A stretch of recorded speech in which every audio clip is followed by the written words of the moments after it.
I did see a question earlier, and I forget who asked it, and it was way earlier. You might find it if you scroll back. I'm not going to go looking for it. But somebody asked about, the Flyers bringing James Hagens in, taking him out, taking him out around the training center, taking him out to dinner. Everybody's kind of getting excited by that. And I think that people are trying to link that to what they did clandestinely with Mishkov a couple years ago. Yeah, okay, there you go. So, yes, this happened. This did happen. I'll tell you, I think it's a smoke and mirrors type of thing. I think the Flyers are trying to make people think they are more interested in him. Maybe if Friedman also put it out there, I think yesterday, right? He put out that there's a growing belief the Flyers could take young Hagens at number 6. I look, if so, then this is the most clandestine that I've seen them be in a while, because everything I hear is their preference, assuming Misa is 2 or 3, right, which is going to happen, is Desnoyers. They don't think he's going to be there at 6. And then and this is where there's been a little bit of a shift in the last couple of days, or maybe since last week when we talked, either Jake O'Brien or Brady Martin. Now, Martin has always been on their list. I just think that he's kind of come even with O'Brien at this point, and I think that they prefer that one of them go before 6 to make that decision, like, for them, like, kind of easy. But I think I think that those are the 2 guys that they would prefer. Now, there is a world where all 3 of them are gone in the top 5. I don't know if it happens, but you don't know with Utah.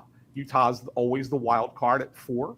Do they trade out of that spot? Do they pick somebody that no one's expecting them to pick at 4? Like, there's a lot of things that can happen in that spot. If that were the case and all 3 of them were gone, then that would mean somebody fell out of the top 5 that they were not expecting. Maybe an Anton Frondel, right, would be the guy that would fall. I got to imagine, because I can't see any of I can't see Misa falling that far. We know Schaefer's going 1. So, like, that would be the only thing that could conceivably happen. I still think they would take Frondel ahead of Hagens. I think Hagens is further down their list. Now, something could be completely, everybody I talk to could be coordinatedly BSing me. I don't think that's the case, because I don't think everybody knows that each other talk to me, right? So I think that could be a thing. I don't think that could be a thing, but one never knows. But I don't think Hagens is on their list that high. Let me throw this to you. Okay? Yeah. You ready to catch? Put your hands up. Yeah, I'm ready. Gotta catch. Yeah. Gotta catch. All right, there you go. I even made the diamond, like you're supposed to catch. Love it. Love that. Say Hagens is there at 6, but like Hagens isn't their guy. He's not their guy. But there are a lot of teams that are interested in Hagens. Yeah. Could they take Hagens and then flip him? Like, could they theoretically say, you know what, we might like Brady Martin, but we think that if we put extra pressure on some of those teams behind us, and maybe they don't find the trade back deal that they really want, because the belief is that they would pass on Hagens. Could they take him and then end up getting one of those teams that they had talked to moving back about, and like apply just that little bit of pressure? Or is that like a little bit too risky? I mean, Hagens is a good player though, so it's not like you're taking a shitty player, right? No. Like, you're taking a really good player. Like, if you walk away from 6 and say we got Hagens, like, not a lot of people are going to complain, right? Well, no, but I don't. Do you run that risk? People aren't going to complain, because people have been told that this guy is one of the top prospects in the draft for 2 years, right? So it's like, oh my God, he fell to the Flyer. That's great. But let's be honest, how many people are sitting there watching James Hagens in person? Like, anybody in this room? Raise your hand. Let us know if you've watched him in person.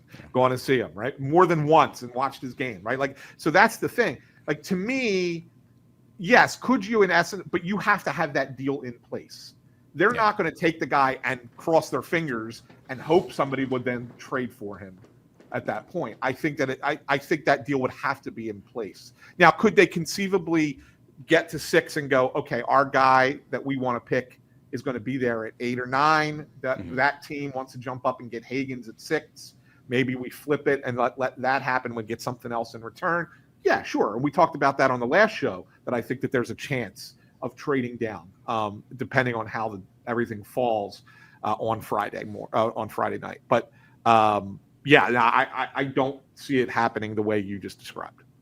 Okay, that's fine. I just wanted to throw it out there. Thought it'd be fun.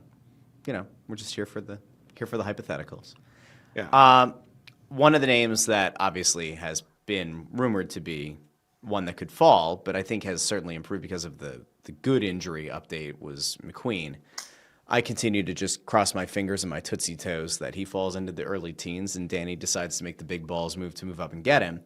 I'm now seeing mocks and rankings that are putting him somewhere in that 8 to 9 range. So it certainly appears as though there might be some scuttlebutt within league circles that teams that might have not been as willing to take that swing because of the back issue, maybe they've come around. Maybe they are seeing better reports and they're feeling a little bit better about the idea of moving up or of taking him at that spot. Do you think that by the time Friday rolls around, do we see McQueen go off the board before number 10? Or do you think that there is still a legitimate chance that he falls into that 13, 15 range? Somebody I talked to who would have a real feel for this thinks he's going to go around 10. Okay. Yeah. That's about where he's going to go. Somewhere in that spot. Like close to that spot. That's where they think he's going to end up. So I don't think that the Flyers can trade up to get him. Unless it starts really, really falling, right? Like, yeah, I don't think that's a viable possibility. No. I'll still hold out hope for a few more days.